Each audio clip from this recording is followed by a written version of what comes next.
Bonsoir, bienvenue dans le Journal de l'Afrique. Voici les titres de cette édition. Opposition et pouvoir ont mis fin à une longue crise politique en Guinée après la signature hier à Conakry d'un accord sur le calendrier électoral. Précision dans un instant. Et puis nous reviendrons dans ce journal sur un dossier qui fait grand bruit à Kinshasa. 1300 enfants adoptés par des familles européennes et américaines attendent de rejoindre leur famille, mais le gouvernement les bloque, suspectant un trafic. Mehdi Medeb a rencontré une de ces familles adoptives pour qui l'attente semble bien longue. Et puis, elle est l'étoile montante de la mode malienne, Maria Bokoum est notre invitée. Son péché mignon, c'est le wax, le basin, le beau gland, avec lequel elle aime sublimer les hommes et les femmes.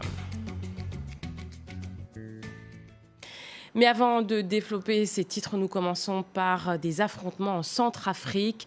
Une dizaine de morts sont à déplorer dans la région de Bambari suite à des violences intercommunautaires. Pour en parler, nous sommes en direct depuis Bangui avec Anthony Fouchard, notre correspondant. Anthony, bonsoir. Bambari est souvent le théâtre d'affrontements de ce genre. Effectivement, Bambari, pendant la crise de 2013 et 2014, a été la ville symbole de ces affrontements intercommunautaires. Hier, il a fallu le meurtre d'un musulman pour déclencher une nouvelle fois la poudrière. On dénombre encore, le bilan n'est pas définitif, une dizaine de morts, plus d'une dizaine de blessés. Donc je vous le disais, le meurtre d'un musulman sur l'axe Bambari-Simbolo qui a mis le feu aux poudres et la frange radicale des jeunes musulmans de Bambari qui ne sont pas des ex-rebelles Séléka, et c'est important de le préciser, ce ne sont pas des affrontements entre anti-Balaka et Séléka, mais bien entre musulmans et chrétiens. Donc cette frange radicale de jeunes musulmans a décidé de se venger et a commencé à massacrer la population chrétienne qui se trouvait aux alentours de la mosquée centrale de Bambari. Et pendant que des humanitaires du Comité international de la Croix-Rouge venaient récupérer des corps, ces jeunes musulmans ont attaqué ces humanitaires, poignardé le chef de la délégation du CICR à Bambari. Ces jours ne sont pas en danger, il a été soigné à l'hôpital directement de la ville. Mais les attaques sur les humanitaires ne se sont pas arrêtées là, puisque les volontaires de la Croix-Rouge centrafricaine ont également été passés à tabac par ces mêmes jeunes. Donc des attaques qui sont fermement condamnées ici à Bangui par l'ensemble de la communauté humanitaire. Les tensions restent très vives ce soir. Je l'ai dit, le bilan n'est pas encore définitif. Les jeunes chrétiens ont érigé des barricades un peu partout dans la ville pour empêcher les musulmans de revenir dans les quartiers où les massacres ont eu lieu. Et donc la tension reste encore très vive ce soir à Bambari. Merci Anthony Fouchard. Je rappelle que vous étiez donc au téléphone depuis Bangui en Centrafrique. Venons-en maintenant à l'actualité politique sur le continent et cet accord qualifié d'historique par le gouvernement guinéen. Opposition et pouvoir se sont donc mis d'accord après plusieurs mois de bras de fer autour du calendrier électoral et ce à moins de 2 mois de la présidentielle qui est prévue donc en octobre prochain. Les discussions portaient notamment sur la composition de la CENI et sur le fichier électoral. Les précisions de Laurent Berstécher. Il aura fallu 2 mois de négociations acharnées, mais jeudi soir, c'est un accord historique qui a été signé à Conakry. Un compromis dont se félicitent les deux camps, même si certains membres de l'opposition ont émis des doutes quant à la bonne volonté du gouvernement. Est-ce qu'on s'est fait berner une énième fois? Parce qu'on a passé plusieurs accords qui n'ont jamais été respectés. On ne sait pas, mais pour la paix dans le pays, pour privilégier le dialogue et renoncer à l'affrontement, nous avons décidé donc de venir accepter de faire des concessions. Du côté du pouvoir, on assure que tout sera fait pour mettre en place les réformes prévues par ce nouveau document. Ce qui nous reste maintenant, c'est l'applicabilité de cet accord qui a été signé aujourd'hui. Et je puis vous assurer que dès demain matin, le gouvernement va s'atteler à la tâche et que cet accord sera respecté. L'opposition, qui contestait le calendrier électoral, a obtenu le droit de nommer 2 membres de la CENI, la Commission électorale nationale, faute d'avoir obtenu sa recomposition complète. Les 2 partis se sont aussi mis d'accord pour désigner les responsables d'un tiers des communes de la Guinée sur la base des législatives de 2013.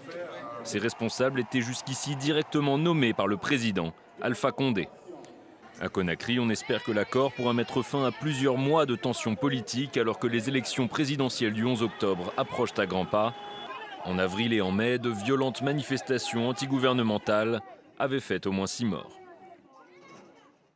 Et au Burkina Faso également, la présidentielle se prépare et les candidats ont signé un code de bonne conduite pour un scrutin apaisé en présence du président Michel Kafando. Ils se sont engagés à rejeter la violence sous toutes ses formes, avant, pendant et après la campagne électorale.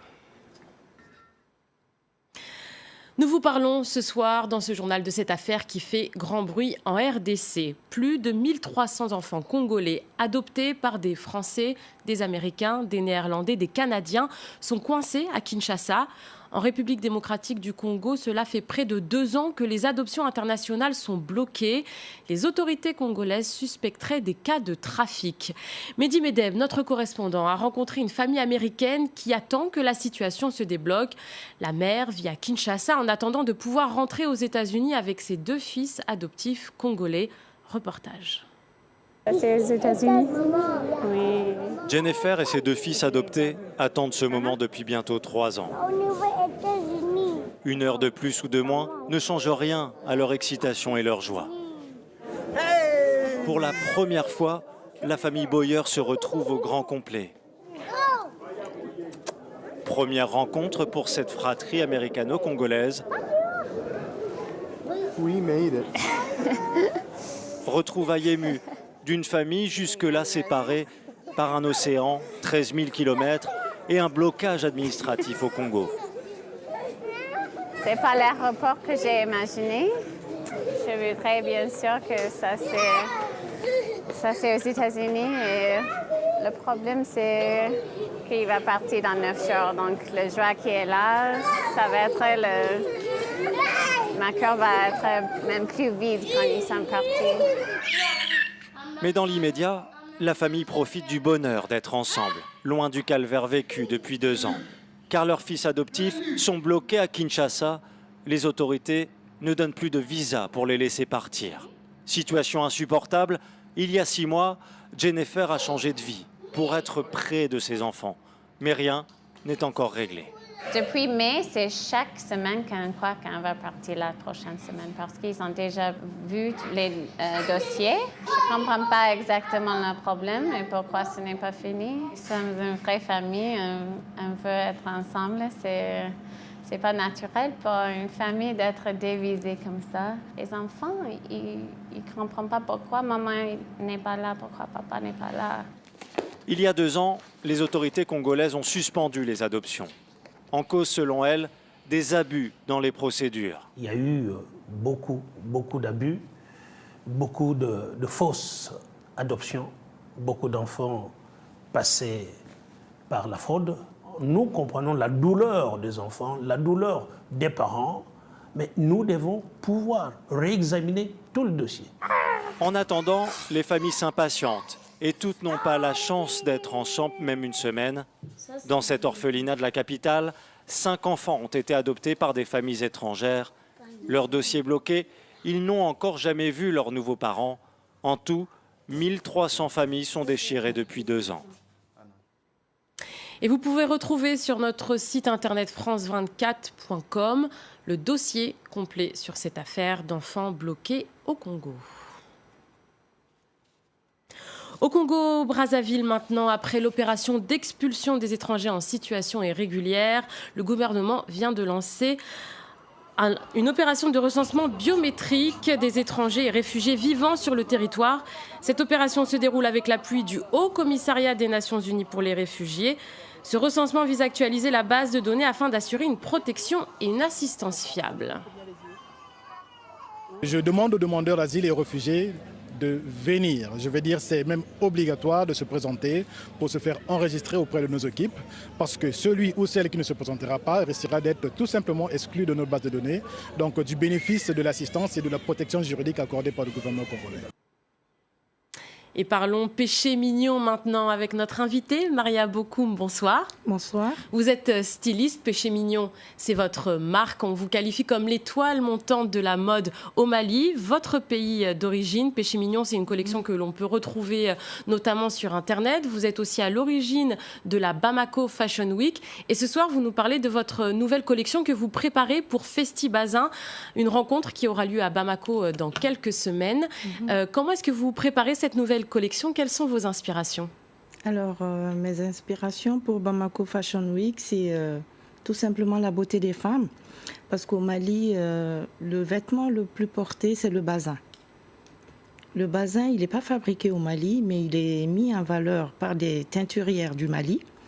Elles ont un savoir-faire remarquable et toute la sous-région vient chercher le bazin chez nous au Mali.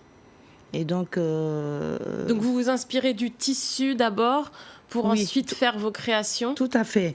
Moi, cette fois-ci, je ne le ferai pas de la façon traditionnelle. Je ferai plus une collection un peu plus universelle pour que toutes les femmes puissent la porter sans avoir l'air d'être déguisées. Alors justement, le wax, le bazin, l'imprimé, on va dire de manière un peu vulgaire, africain, a été très à la mode cet été. Beaucoup de marques européennes, mondiales ont mis ce tissu au goût du jour. Pour vous, c'est une bonne chose ou une mauvaise chose que ce soit démocratisé? Pour moi, c'est carrément une bonne chose.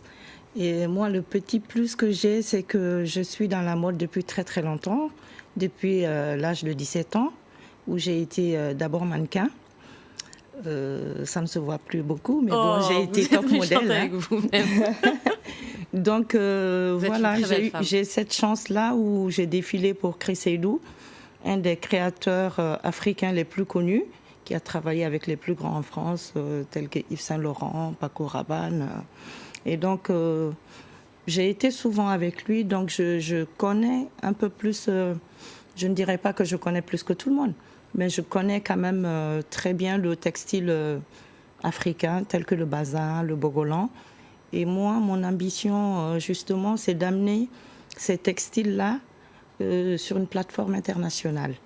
Et justement, pour ça, vous avez une belle égérie, on va le dire, c'est votre sœur, la chanteuse Ina Modja, que vous avez habillée dans son dernier clip, Free Tombouctou. Alors, est-ce que justement, avoir une égérie comme ça, une sœur connue, c'est un petit plus pour faire connaître Péché Mignon et votre travail? Tout à fait, absolument. Parce que le Péché Mignon a été connu en France avant d'être connu au Mali, grâce à Ina, parce qu'à chaque interview ou chaque sortie qu'elle avait, elle portait du Péché Mignon. Et voilà, je suis très fière d'elle. Donc votre actualité, c'est Festibazin, et donc la préparation de la Bamako Fashion Week, ce sera donc en mars prochain? Ce sera en mars prochain, si Dieu le veut bien. Et donc Bamako Fashion Week, notre volonté, c'est de réunir tous les acteurs de la mode africaine au Mali. C'est un projet ambitieux, un projet culturel ambitieux autour de la mode au Mali. Et ainsi, nous pourrons nous aussi contribuer au développement économique, social et culturel. Merci Maria Bokoum d'avoir été notre invitée sur le journal de l'Afrique, et merci à vous de nous avoir suivis. Tout de suite, l'info continue sur France 24.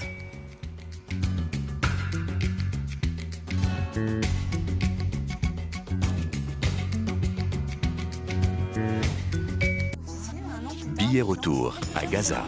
8 juillet 2014, bande de Gaza. L'opération militaire israélienne Bordure protectrice débute. Une guerre de plus de 50 jours. 2500 morts, des milliers de blessés, des centaines de milliers de déplacés. Après des semaines de bombardements, Gaza est un champ de ruines. Les habitations qui n'ont pas été réduites en poussière menacent de s'effondrer à tout instant. À l'intérieur de l'enclave, le système D est devenu la règle. France 24 revient sur cette guerre sans vainqueur, au bilan tragique pour la population de Gaza. Billet retour à Gaza. Un document inédit à découvrir sur France 24 et France24.com.